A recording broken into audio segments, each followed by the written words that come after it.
o prisioneiro no Senhor, que andeis de modo digno da vocação a que fostes chamados, com toda a humildade e mansidão, com longanimidade, suportando-vos uns aos outros em amor, esforçando-vos diligentemente por preservar a unidade do Espírito no vínculo da paz. Há somente um corpo e um Espírito, como também fostes chamados, numa só esperança da vossa vocação. Há um só Senhor, uma só fé, um só batismo, um só Deus e Pai de todos, o qual é sobre todos, age por meio de todos e está em todos. E a graça foi concedida a cada um de nós, segundo a proporção do dom de Cristo. Por isso diz: quando ele subiu às alturas, levou cativo o cativeiro e concedeu dons aos homens.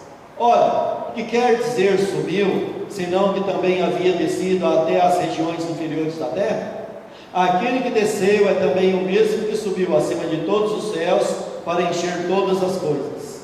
E ele mesmo concedeu uns para apóstolos, outros para profetas, outros para evangelistas e outros para pastores e mestres, com vistas ao aperfeiçoamento dos santos, para o desempenho do seu serviço, para a edificação do corpo de Cristo, até que todos cheguemos à unidade da fé e do pleno conhecimento do Filho de Deus, à perfeita varonilidade, à medida da estatura da plenitude de Cristo, para que não mais sejamos como meninos agitados de um lado para o outro e levados ao redor por todo vento de doutrina, pela artimanha dos homens, pela astúcia com que induzem ao erro, mas, seguindo a verdade em amor, cresçamos em tudo naquele que é a cabeça, Cristo, de quem todo o corpo, bem ajustado e consolidado pelo auxílio de toda a junta, segundo a sua cooperação, da justa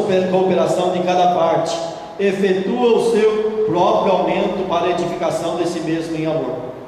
Isto, portanto, digo, e no Senhor testifico, que não mais andeis como também andam os gentios, na vaidade dos seus próprios pensamentos, obscurecidos de entendimento, alheios à vida de Deus, por causa da ignorância em que vivem, pela dureza do seu coração, os quais, tendo se tornado insensíveis, se entregaram à dissolução para, com avidez, cometerem toda sorte de impureza. Mas não foi assim que aprendestes a Cristo, se é que de fato tendes ouvido e nele fostes instruídos, segundo é a verdade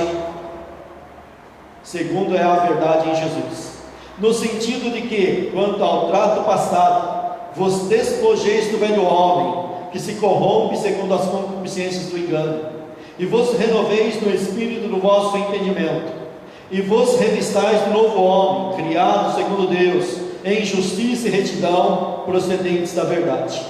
Por isso, deixando a mentira, fale cada um a verdade com o seu próximo, porque somos membros uns dos outros. Irai-vos e não pequeis, não se ponha o sol sobre a vossa ira, nem deis lugar ao diabo.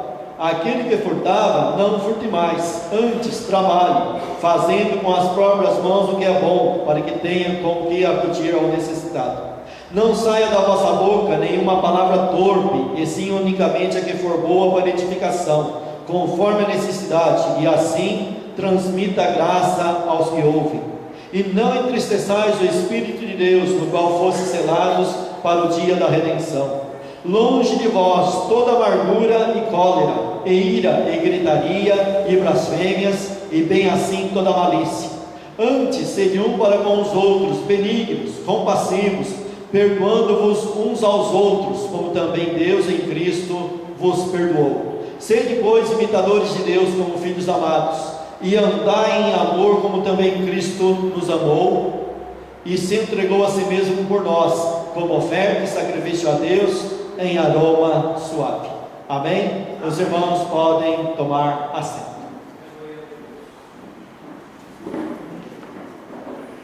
Nesta noite, nós vamos falar sobre o tema chamados para a santificação.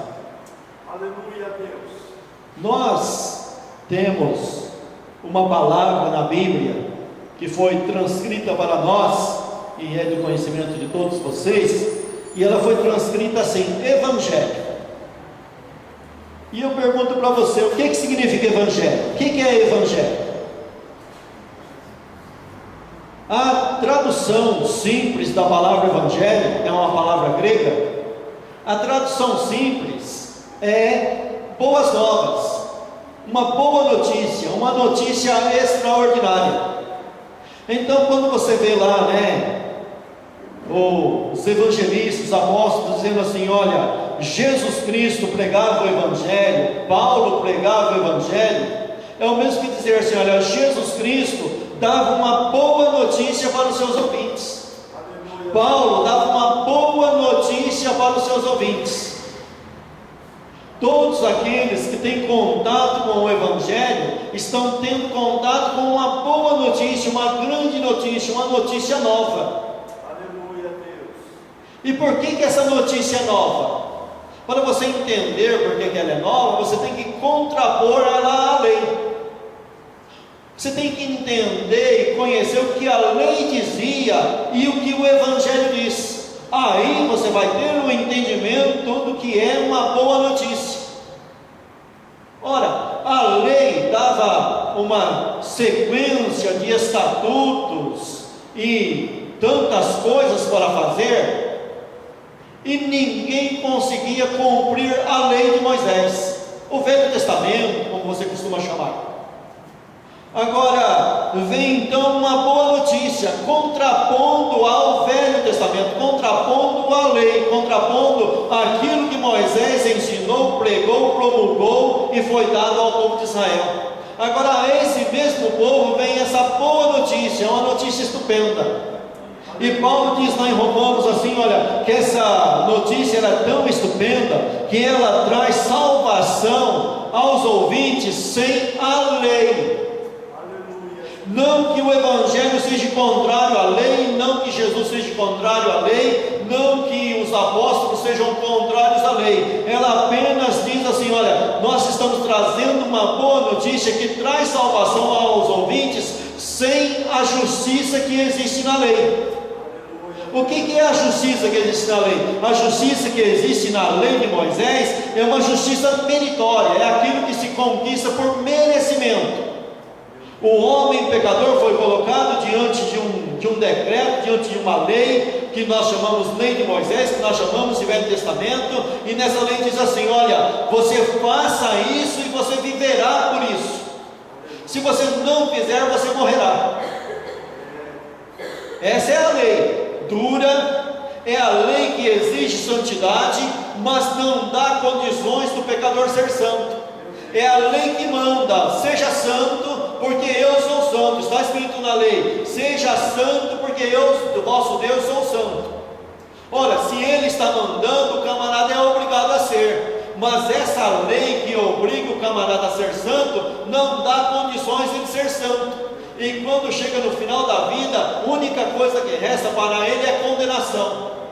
Mas agora vem o Evangelho.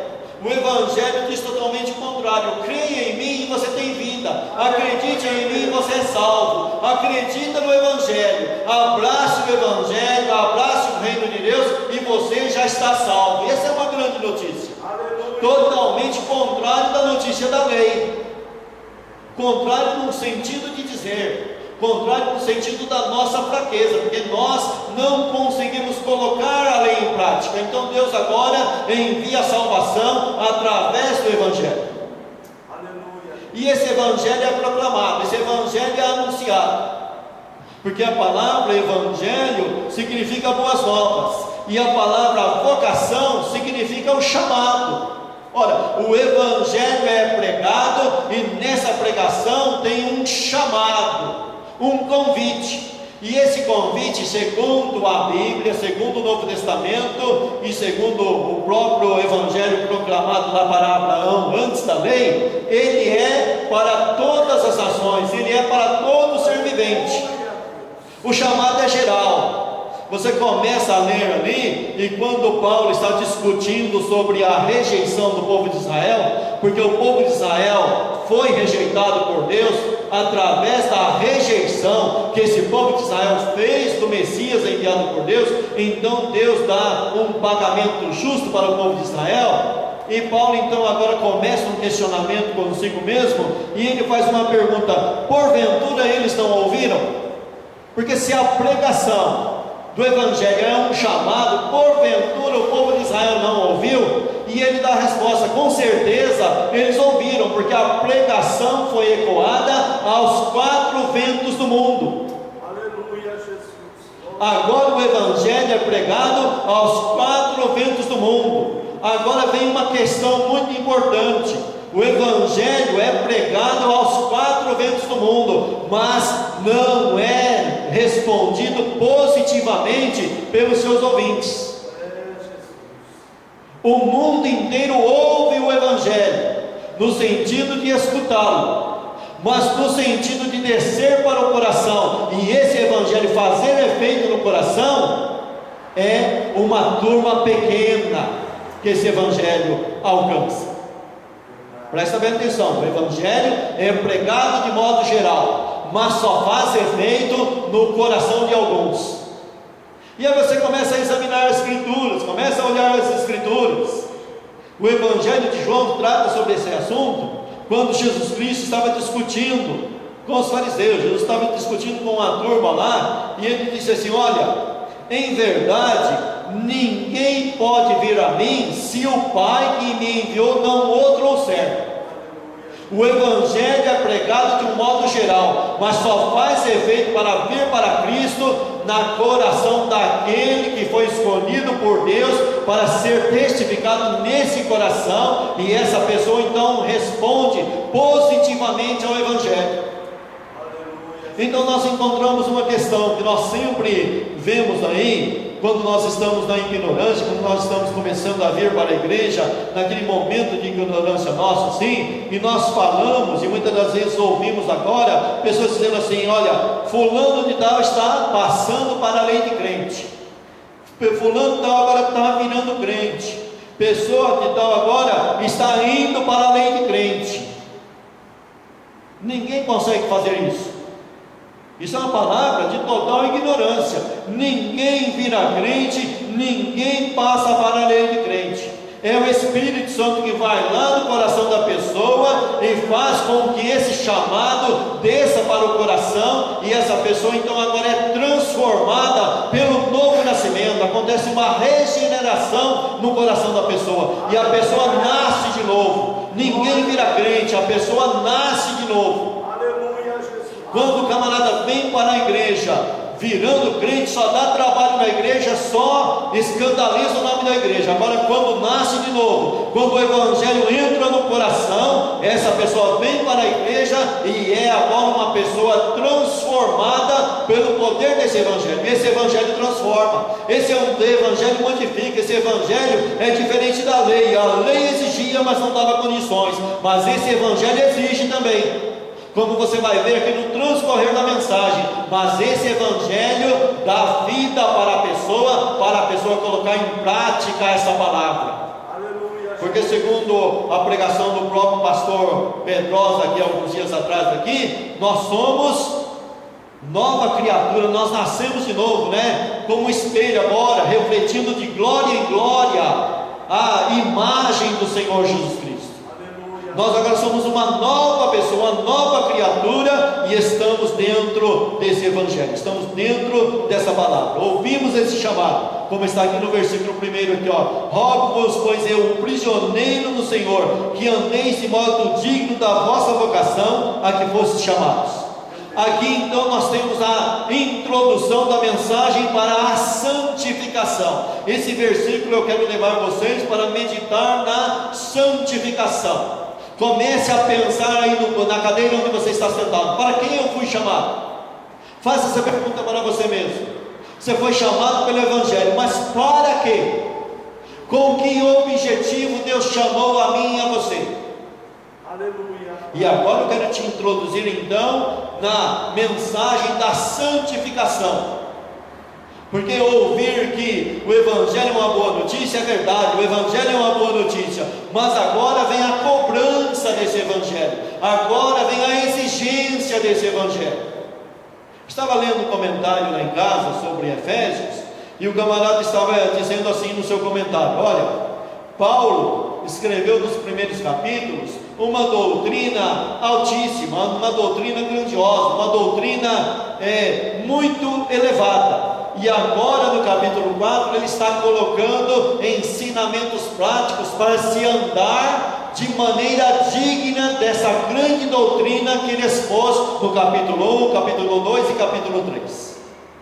Agora ele está então trazendo parâmetros para os seus ouvintes para se colocar em prática, para se praticar, e ele se dirige de uma maneira para a igreja, de maneira assim, quase que implorando: olha, o apóstolo, aquele que é o campeão, que nós chamamos de campeão, que nós rotulamos de campeão da fé, que nós chamamos, e a própria Bíblia diz que ele é o apóstolo dos gentios, ele se dirige aos seus ouvintes de maneira, de acordo com o que ele está ensinando, de maneira bem humilde. Rogo-vos, eu venho trazer aqui um rogo para vocês. Que rogo que é esse? Eu quero que vocês andem de maneira digna que vocês foram chamados. Presta bem atenção no chamado de vocês. Comece a perguntar para quem que você foi chamado. Você foi chamado para a santificação. E o que é santificação? Santificação é separação. Você vai ser separado do mundo agora.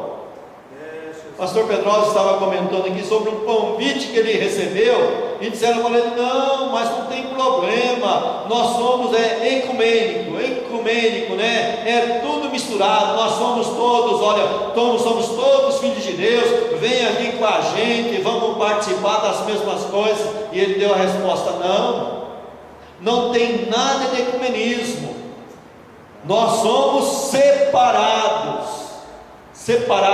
santificados, separados do mundo. Estamos no mundo, mas não somos do mundo. Estamos nessa terra, mas não somos dessa terra. Somos forasteiros, somos peregrinos, e fomos chamados para morar no céu. Então aqui não é a nossa morada, aqui não é o nosso lugar. Nós vamos andar diferente, porque aqui não é o nosso país. Vocês já leram o livro de Esther? Vocês já pararam para ler o livro de Esther? Vocês veem ali uma acusação de um homem contra o povo judeu? Qual que foi a acusação que ele fez diante do rei Assuero contra o povo judeu? Ele chegou lá com a seguinte acusação: olha, tem no seu reino aí, rei Assuero, um povo que é diferente de todos. Eles têm outra lei, não faz questão da sua lei. Eles têm outro costume, não faz questão dos seus costumes. Eles são todos diferentes. Tem uma coisa, eu vou dizer uma coisa para o rei: olha, não convém que esse povo viva. Meu Deus. Olha só, não convém que esse povo viva. Vamos fazer um decreto para matar esse povo inteirinho, porque eles são tudo diferentes.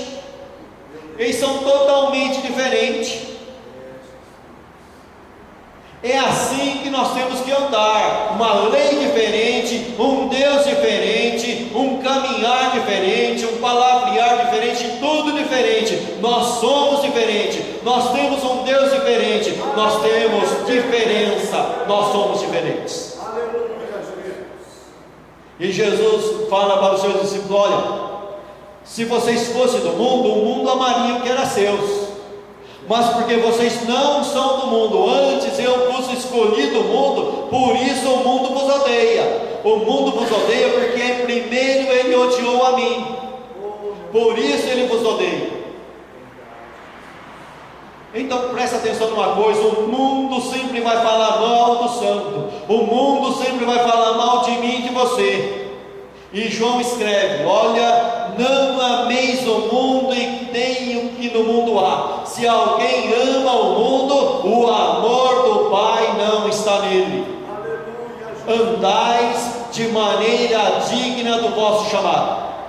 Caminhe de maneira digna. Comece a colocar parâmetros para os teus pés.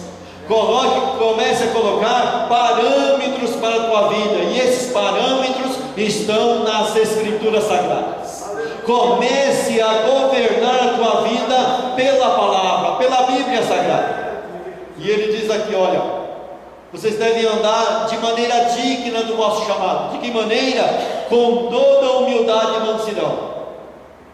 Você sabe que essa palavra humildade e mansidão, quando você começa a colocar ela em prática, sabe o que dá a impressão? E todos os camaradas, todos os comentaristas que vão comentar esses textos, eles falam assim, olha, isso dá a impressão de frouxidão, dá a impressão de fraqueza, dá a impressão que o camarada não é cabra macho. Porque como que andar de maneira humilde e mansa? Humilde é aquele que se mantém numa posição inferior a alguém. Olha, eu chego aqui na casa, aqui na igreja, e digo assim, olha, eu sou o menor de todos, o irmão é maior que eu, a irmã é maior que eu, todos são maiores que eu sou o menor aqui nessa casa. É igual aquela palavra lá do Saul, logo no começo do seu chamado, né? Olha, eu sou o menor, a minha tribo é a menor tribo de Israel, a família do meu pai é a menor família na tribo do meu pai, nessa nossa tribo, e eu na minha casa sou o menor. Então é tudo menor, começa tudo por baixo. O camarada começou muito bem, ele começou numa humildade tremenda, ele começou de maneira humilde. Nós aqui somos, olha, eu aqui sou o menor, eu sou o menor de todos. É como o próprio apóstolo Paulo, quando Paulo partiu para o negócio maior, ele disse, olha, eu sou o maior pecador. Quando ele partiu para a palavra maior, ele foi lá nas coisas ruins, olha, eu sou o maior pecador, somente Cristo morreu, que morreu na cruz do Calvário por mim, é que me perdoou, porque eu sou o maior de todos os pecadores. Ele morreu por todos e eu sou o maior de todos os pecadores. Mas quando se trata de apostolado, ele diz, olha, eu posso até ter trabalhado mais que todos, mas foi a graça de Deus que fez isso em mim. Então eu sou o menor dos apóstolos, que não sou digno de ser chamado apóstolo por ter perseguido a igreja de Deus. Aleluia, Jesus. Glória. Eu sou o menor. Humildade. E quando você vai para a palavra mansidão? A mansidão é o contrário da briga, né? Teve um tempo assim que eu tinha eu tinha uma seguinte frase. O irmão veio perguntar de uma coisa lá para mim, lá da igreja. Eu falei para ele, não, irmão, não se preocupe com isso não, porque isso não é com você. Não, mas olha, a palavra parece que bateu. Eu falei, não, rapaz, isso aí não é para você não. Isso aí é para a turma do Ministério da Briga. Então tem o Ministério da Briga.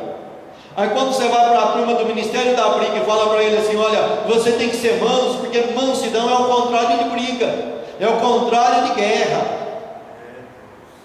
Ó, ande de maneira humilde e de maneira mansa.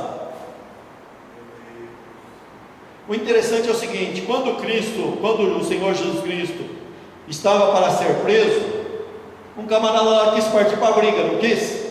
Ele não chegou a arrancar a espada e cortar a orelha de um soldado? O camarada estava disposto para a briga. O camarada lá era daquele sanguíneo mesmo. Mas Jesus Cristo disse o quê? Basta, guarda a tua espada, porque todos que lançarem mão à espada morrerão. Ou você não pensa que eu poderia pedir aqui para o meu pai uma legião de anjos e meu pai mandaria? Mas como se cumpriria as Escrituras? Meu Deus. Partir para a mansidão não é fácil não, sabe por quê? Porque quando Pedro arranca daquela espada lá, humanamente ele estava fazendo certo. Não era defender o que é certo, não é defender o Messias, defender Jesus Cristo. Mas só que vamos defender o que é certo, defender o Evangelho, não com armas carnais, mas com armas espirituais. E nós temos que entrar então pelo caminho da mansidão. E quando nós entramos pelo caminho da mansidão, a princípio nós tomamos grande prejuízo. Por quê? Porque eu vou abrir mão de lutar por algo que eu tenho direito.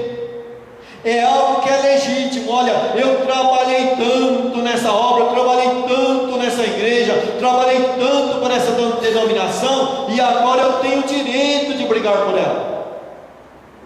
Quando eu estava meditando e pesquisando um pouco sobre o Ministério da Briga, eu encontrei numa igreja, não vou dizer o nome, não é da Renovada, um grande exemplo do Ministério da Briga. Os camaradas começaram a brigar lá entre si, e teve um grupo lá que partiu para o extremo. Nós temos razão nisso daqui, e foram e procuraram a justiça, e fizeram o seguinte: colocaram na justiça lá uma norma lá, dizendo assim: olha, tem um grupo da igreja que vai continuar dizimando na igreja, não vai dizimar em outro lugar, mas vai ser dizimado numa conta à parte, abrir uma conta. A justiça autorizou eles a abrir uma conta, e aquele dinheiro só vai ser usado quando o pastor lá, que eles queriam tirar de lá, foi embora de lá. Partiram para o extremo.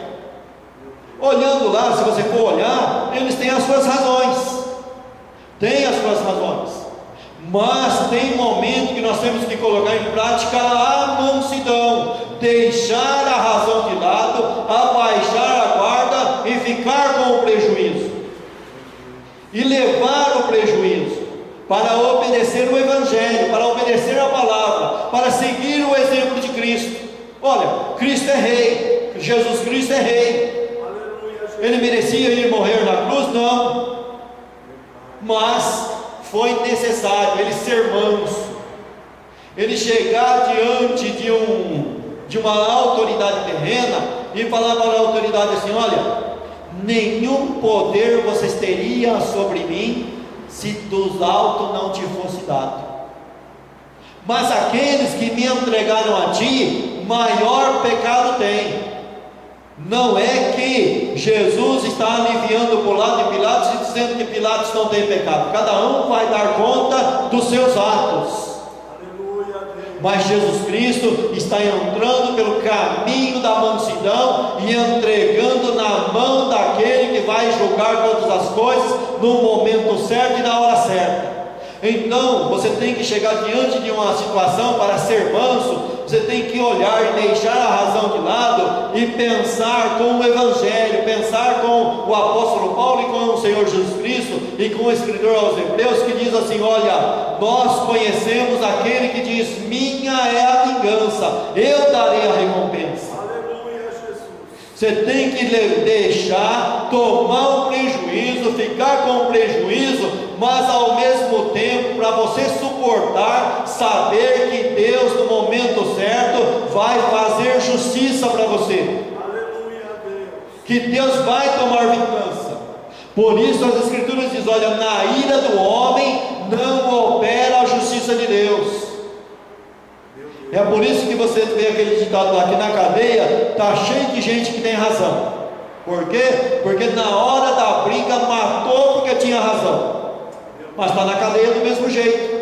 Então você tem que retroceder, contar até 3, voltar para trás e falar: não, eu tenho razão, mas deixo de lado, vou ficar com prejuízo e entrego na mão de Deus, e Deus vai fazer justiça. Aleluia, Jesus. Então ser manso não é ser bobo. Parece que é ser bobo, mas não é ser bobo. É entregar na mão daquele que julga retamente. Então nesse caminho de santificação nós temos que entrar pela humildade e pela mansidão. Tem mais uma coisinha aqui, né? Longanimidade. O que significa longanimidade? A própria palavra diz, né? Longo, ter um ânimo longo. Olha, é tomar um prejuízo e muitas das vezes você sentar abatido. Lógico, né? Somos carne, somos pó, somos cinza, mas vamos buscar força em Deus. Vamos buscar força em Deus, vamos olhar para o alto. Você que foi injustiçado, olhe para Cristo, olhe para Ele. Ele foi injustiçado, Ele foi pisado, Ele foi pisoteado, Ele foi cuspido. Ele nasceu para ser rei, Ele é rei e recebeu uma coroa de espinho. Ele é dono de tudo, mas no entanto não foi tratado de maneira digna, e assim mesmo ele entregou tudo na mão de Deus e teve um ânimo longo. Ele continua com ânimo, ele continuou com ânimo, e nós temos que continuar com ânimo também. Nós temos que erguer a cabeça e saber que Deus vai fazer justiça para nós, que Deus está conosco. Tem um ditado aí que ri por último quem ri melhor. Esse ditado é verdadeiro. Jesus, quando estava para ir para a cruz do Calvário, ele disse assim: olha, hoje todos vocês vão chorar e o mundo vai dar risada, mas vai passar 3 dias, vai ter 3 dias aí, e vocês vão se alegrar. O choro de vocês vai se transformar em alegria, o choro de vocês, o pranto de vocês vai se tornar em riso, e a alegria deles vai se tornar em pranto. Assim é o juízo final, assim é no julgamento. O plano de vocês vai ser consolado, vai se tornar em alegria, e a alegria deles, a alegria mundana deles vai se tornar em tristeza. E nós temos essa herança, nós temos essa recompensa. Então vamos ter um ânimo longo, suportando-vos uns aos outros em amor. Você sabe que a gente chega na igreja, quando a gente entra na igreja pela primeira vez e Deus começa a fazer a obra no nosso coração, a igreja é o melhor lugar do mundo. Rapaz, como que a gente fica alegre, né? E a gente tem aquela ilusão que na igreja é tudo perfeito. E vai um período assim, vai um período de novo convertido, e olha, todo mundo é uma bênção, tudo é uma bênção.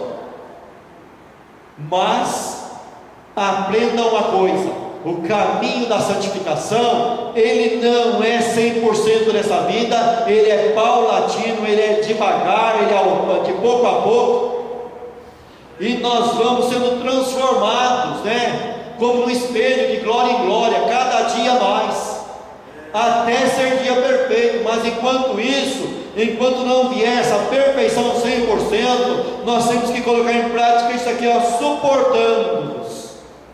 Nós temos que suportar. Aí nós temos que suportar a desilusão. Olha, não era tudo aquilo que eu pensava. Sabe, a moçada diz aí, caiu a ficha, Rapaz, descobri que aquele que eu tinha como meu super-herói na igreja não é tudo aquilo. Descobri que o camarada no microfone é uma coisa, e atrás depois quando deixa o microfone é outra.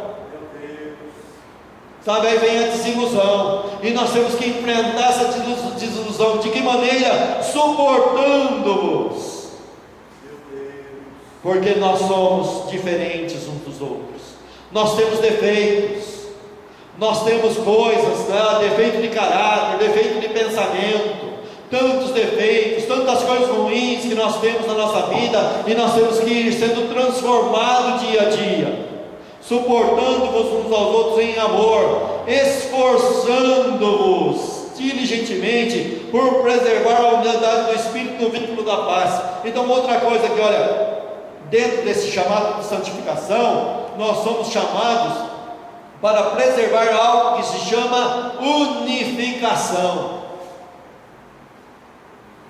Olhe para essa palavra unificação e olhe para as igrejas evangélicas. Você vai pensar junto comigo assim, que essa palavra é impossível, se você colocar ela de maneira geral, é impossível de colocá-la em prática. Mas vamos olhar para as Escrituras, vamos olhar para a palavra. Nós temos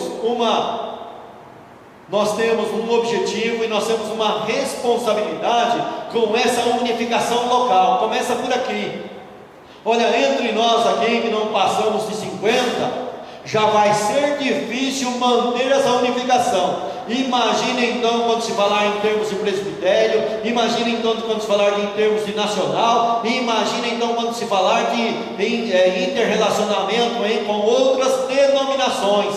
Você vai começar a aprender que as ideologias são várias, são variadas as ideologias. São várias ideologias colocadas, cada uma denominação segue uma ideologia própria sua, e dentro dessa denominação, muitas das vezes, e com certeza não encontramos unidade dentro dessa ideologia.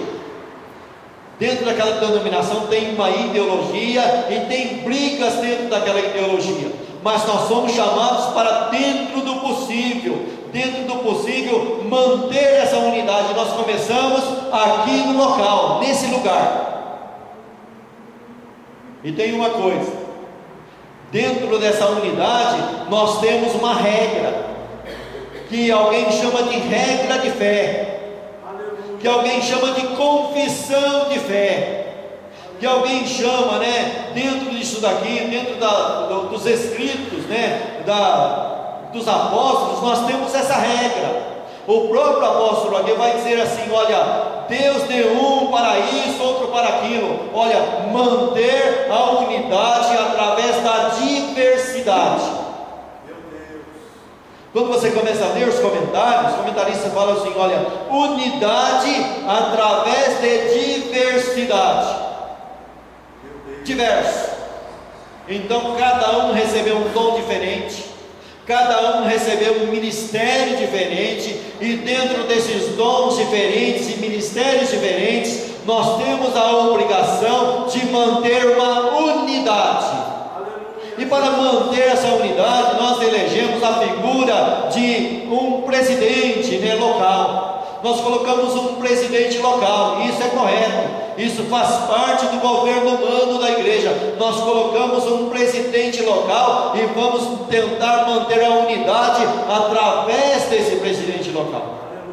Mas tanto nós como esse presidente local estamos subordinados a essa palavra, a essa escritura.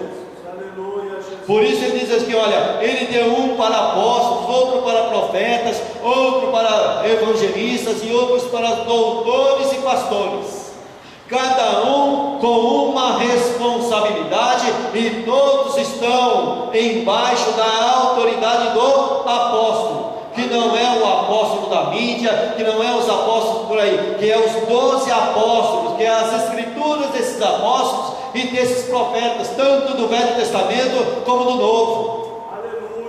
Então nós temos um parâmetro agora para manter a unidade, mas essa unidade tem que estar embaixo dessa autoridade das escrituras. Então eu não sou obrigado a obedecer à ordem de um camarada. Pode ele se titular o que quiser, pode ele ser ungido ou não ungido, mas se a palavra dele não estiver de acordo com essas escrituras, eu não sou obrigado a obedecê-lo. Aleluia, Deus. E assim diante de Deus, eu não vou ser considerado alguém que está causando divisão, porque eu estou com a verdade.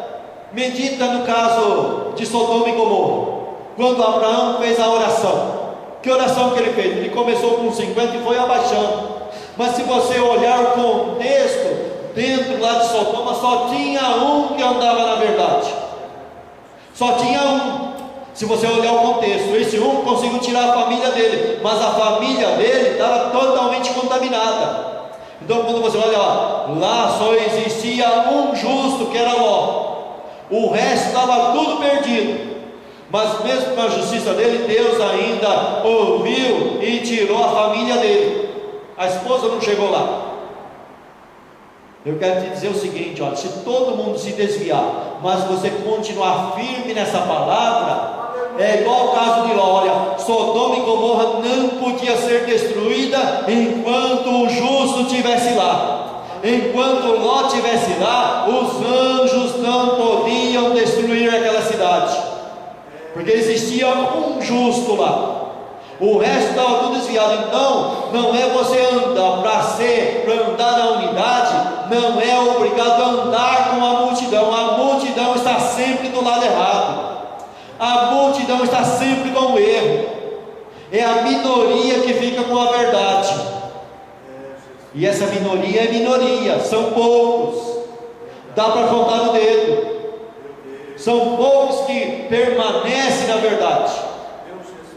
E nós estamos aqui tentando caminhar nessa verdade, andar nessa verdade e caminhar nessa verdade.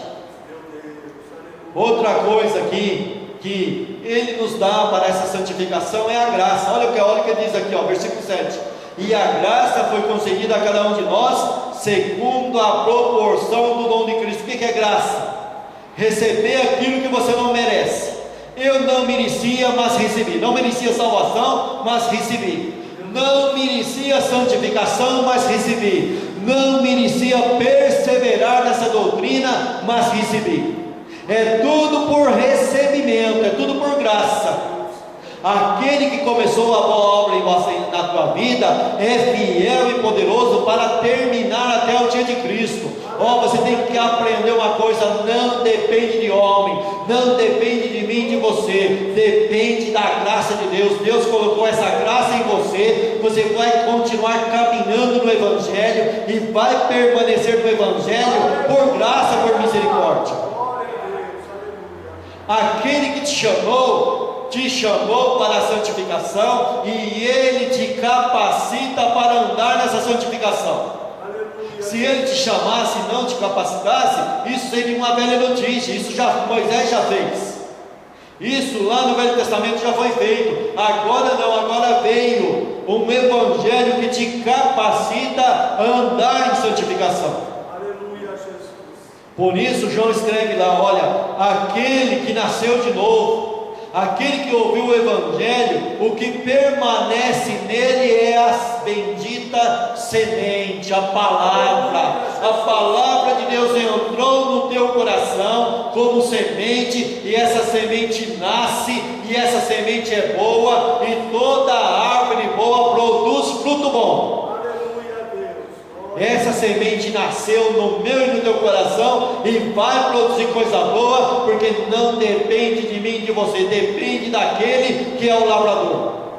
E tem quando começa a dar fruto, o Pai limpa para que dê mais fruto ainda. Vós já estáis limpo pela palavra que vos tenho falado. Essa palavra vem de encontro ao teu coração, vai lavando e purificando o teu coração, para que você produza mais frutos para Deus, para que você aumente em santificação, para que você seja mais santo. Por isso ele diz lá em Apocalipse, né? Aquele que é santo, santifique-se mais. Aquele que é limpo, limpe-se mais. Agora quem é justo, quem é sujo, suje-se mais. Quem é falso, continue na falsidade. Os enganadores seguirão de mal a pior, enganando e sendo enganados. Mas você não foi chamado para o engano.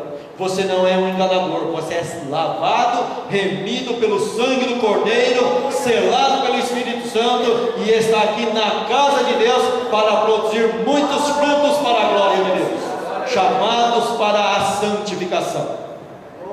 E aí ele vai dizer, né, no decorrer da mensagem aqui, você nota uma coisa: Paulo usou a palavra andeis várias vezes. No versículo 1 ele diz, que andeis de modo digno, né? No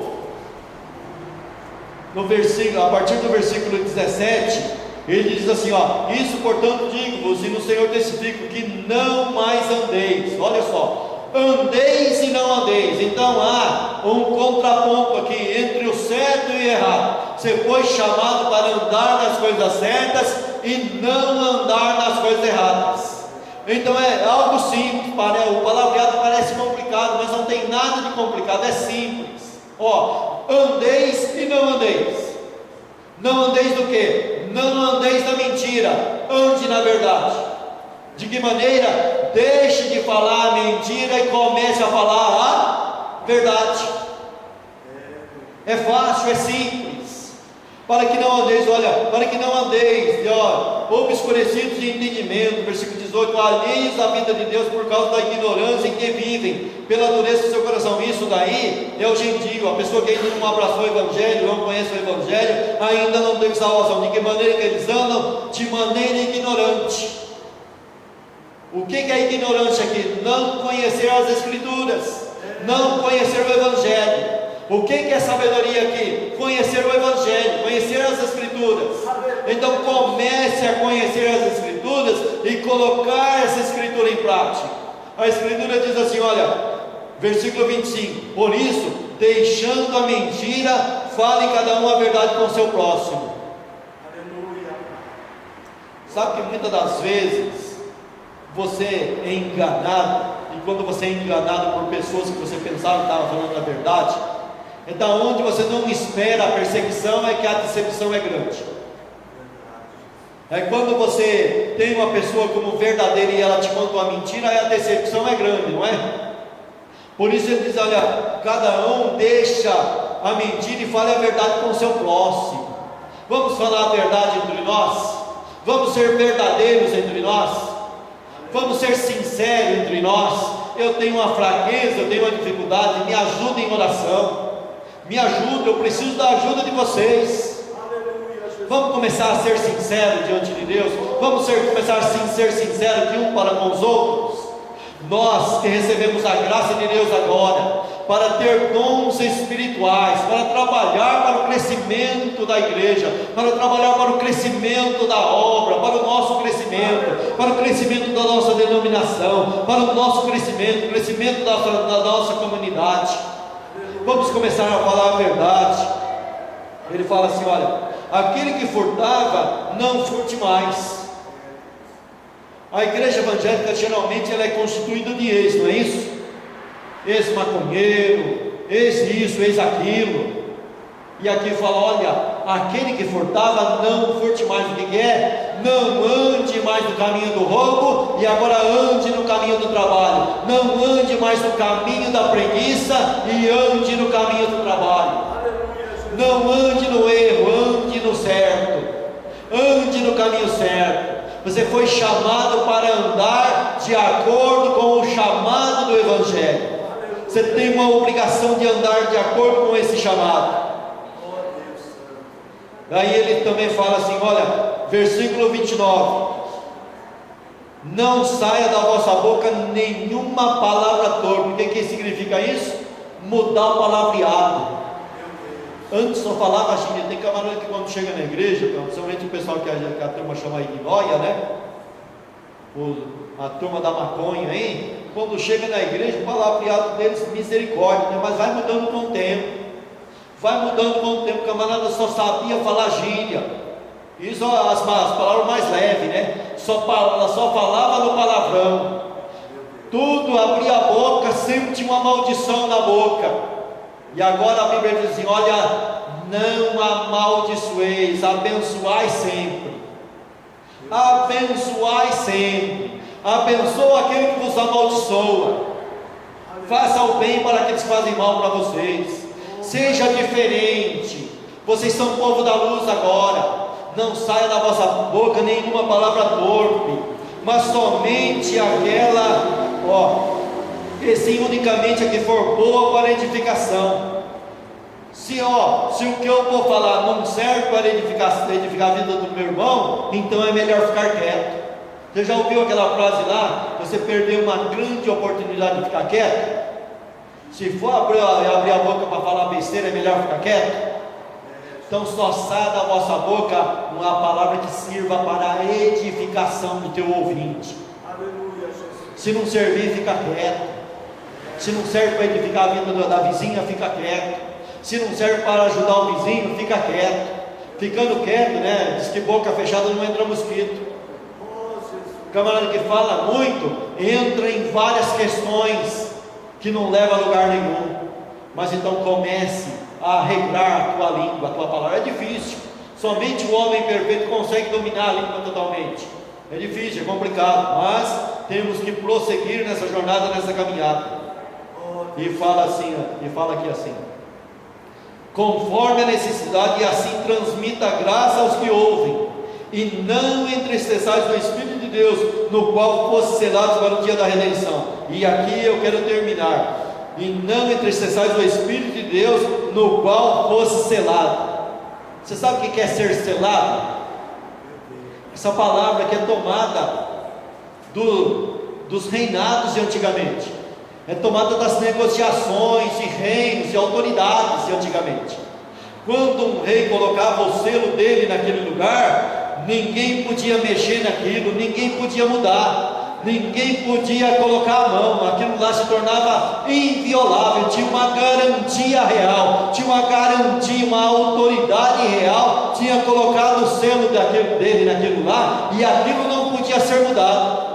E Paulo toma essa linguagem emprestada e diz assim: olha, você foi selado. Selado com o quê? Com o Espírito Santo. Então o selo é uma marca real, é uma marca de Deus colocada em mim e em você, que é o Espírito Santo colocado em nós. E ninguém pode mudar, ninguém pode transformar. O diabo não tem autoridade para mudar isso, o mundo não tem autoridade para mudar isso. Você foi selado com o Espírito Santo da promessa. Todos aqueles que têm fé em Cristo, que aceitaram Cristo, já têm esse selo na vida. Você foi selado. O que falta é colocar isso em prática. O que falta é viver isso daí. O que falta é transbordar isso daí. Mas você já foi selado. Não é que você vai ser lá no final, segundo as suas boas obras. Não, é que você já foi selado para fazer boas obras. Você recebeu esse selo na tua vida. Você foi selado com o Espírito Santo. Está garantido. Em linguagem de comércio também é chamado de garantia, né? Dado garantia. Garantia o que é? É um sinal pago de antemão, que o comprador dá para dizer: olha, eu tenho sinal disso daqui e dou a minha palavra que vou pagar o resto. Jesus deu a garantia do pagamento dele, colocando em mim, em você, o Espírito Santo. E Ele vai pagar o resto. O que significa isso? Vem glorificação, vem arrebatamento, vem o dia do Senhor, como o pastor Pedrosa pregou aqui nessa manhã na Santa Ceia. O ensinamento que foi dado. O dia do Senhor virá. É trevas para o que anda sem Cristo, mas é luz para quem anda com Cristo. Sabe por que é luz para quem anda com Cristo? Porque já está carimbado, já foi dada a garantia, foi dado o Espírito Santo para nós, foi enviado no dia de Pentecoste e está conosco até a consumação dos séculos. O Consolador que veio no lugar de Cristo ficar conosco até o último dia da igreja aqui na terra.